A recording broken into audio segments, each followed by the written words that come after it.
বন্ধুরা, মিষ্টি and moms kitchen চ্যানেলে আপনাদের সবাইকে স্বাগত জানাই। আজকে প্রচণ্ড গরম, আর এই গরমে কিন্তু রিচ খাবার খাওয়া একদমই আনহেলদি, আর খেতেও ভালো লাগে না। পান্তাটাই যেন মনে হয় বেস্ট। তো যদিও এটা অনেক বড় বড় সাইজের বাগদা চিংড়ি মাছ নিয়ে নেওয়া হয়েছে, আর মাছটা দেখুন ভেজেও রাখা হয়েছে লবণ হলুদ দিয়ে। তবু এটাকে হয়তো মালাইকারি বা কালিয়া করলে বেশি টেস্টি হতো, কিন্তু তবু বলবো এই গরমের জন্য খুব হালকা এবং টেস্টি একটা রেসিপি আজকে আমরা বানিয়ে নিচ্ছি, যেটা স্বাস্থ্যের পক্ষেও যেমন ভালো আর গরমের পক্ষেও খাওয়াটা খুবই উপকারী, আর তাছাড়া টেস্টিও হবে অবশ্যই। তো সেই রেসিপিটা আজকে আপনাদের সাথে শেয়ার করে দিচ্ছি। তো দেখতেই পাচ্ছেন এখানে কেটে রাখা আছে ঝিঙে, আলু, পেঁয়াজ, টমেটো, কাঁচা লঙ্কা, আর এখানে বাগদা চিংড়ি মাছ। এটাকে ভালো করে পরিষ্কার করে কেটেই যে মাঝখানে দেখুন শীটটা কিন্তু বাদ দিয়ে দেওয়া হয়েছে, মাথার যে ময়লাটা থাকে সেটাও কিন্তু বাদ দিয়ে দেওয়া খুব অত্যন্ত গুরুত্বপূর্ণ। এবং আমার চ্যানেলে আগেও যে ভিডিও আপলোড করা আছে সেখানে বাগদা চিংড়ি, গলদা চিংড়ি এবং চিংড়ি মাছ কাটার অনেক ভিডিওই আপলোডেড আছে, ওটা আপনারা দেখে নেবেন যারা নতুন বন্ধু, যারা মাছ কাটতে অসুবিধা হয়। আর লাগছে চিনি, হলুদ আর লবণটা তো মাস্ট লাগবেই, আর কালো জিরে আর জিরে গুঁড়ো, লবণ আর সাদা তেল। তো অনেকেই স্বাস্থ্যের জন্য সাদা তেল খান, যদি চান আপনারা সর্ষের তেলেও রান্নাটা করতে পারেন। কড়াইতে তেল দিয়ে দিয়েছি, আর দেখুন তেলটা কিন্তু গরম হয়ে গিয়েছে। আর এবারে গরম তেলে কেটে রাখা টমেটোগুলোকে দিয়ে ভেজে তুলে নেব। এই যে একটু লবণ আর হলুদ দিয়ে এবার ভেজে নিচ্ছি টমেটোটাকে।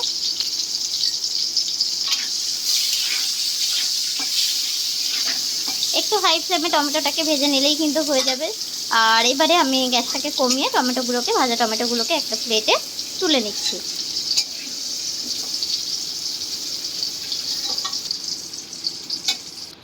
এবারে ওই তেলের মধ্যেই কিন্তু দিয়ে দিচ্ছি কালো জিরে ফোড়ন।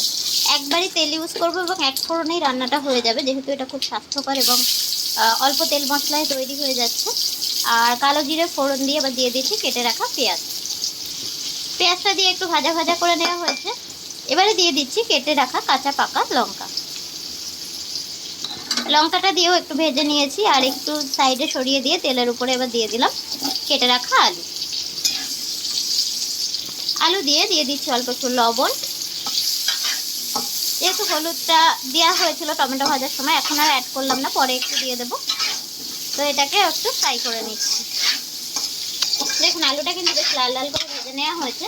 এবারে কিন্তু অ্যাড করে দেওয়া হবে কেটে রাখা ঝিঙে। এবারে পরিমাণ মতন বুঝে হলুদটা অ্যাড করে দেব, দিয়ে দেবো সামান্য একটু লবণ। এবার সব কিছুকে দিয়ে আবার একটু ফ্রাই করে নিতে হবে। সামান্য একটু জল দেওয়া হলো, খুব সামান্য। একটু ফ্রাই করে নিয়ে অল্প একটু জিরে গুঁড়ো অ্যাড করে দিলাম।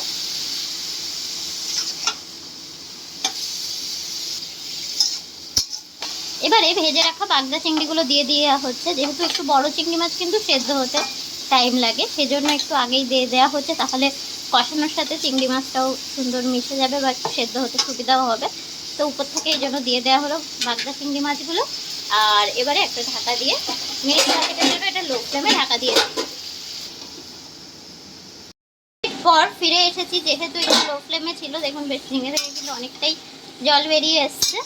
এবারে একটু হাই ফ্লেমে দিয়ে 1 মিনিট কষিয়ে নিয়ে কিন্তু গরম জল অ্যাড করে দেবো। এখানে দেখুন ইন্ডাকশানে কিন্তু জল আমাকে গরম করতে দেওয়াই আছে।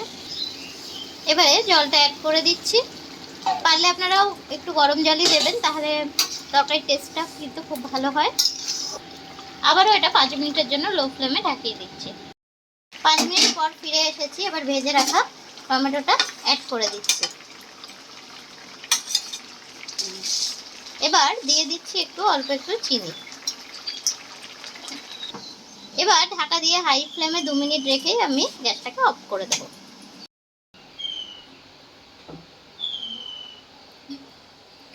দেখুন তরকারিটা কিন্তু একদম কমপ্লিট হয়ে গেছে। এবার গ্যাসটা অফ করে দিয়েছি, সার্ভিং প্লেটে সার্ভ করে দিচ্ছি। এই রেসিপিটা অবশ্যই আপনারা বাড়িতে একবার ট্রাই করবেন। গরম গরম ভাতের সাথে গরমের দিনে কিন্তু জাস্ট জমে যাবে, আর এটা কিন্তু খেতেও খুব টেস্টি। তো এটা আপনারা অবশ্যই ট্রাই করে কমেন্ট করে জানাবেন আপনাদের কেমন লাগলো। আর আমার চ্যানেলে নতুন বন্ধু হলে চ্যানেলটিকে সাবস্ক্রাইব করে পাশে থাকার অনুরোধ রইল। আপনাদের সহযোগিতা পেলে আরও ভালো ভালো রেসিপি শেয়ার করতে পারবো। তো সকলে খুব ভালো থাকবেন। সুস্থ থাকবেন। আবার দেখা হবে নতুন কোনো রেসিপি নিয়ে।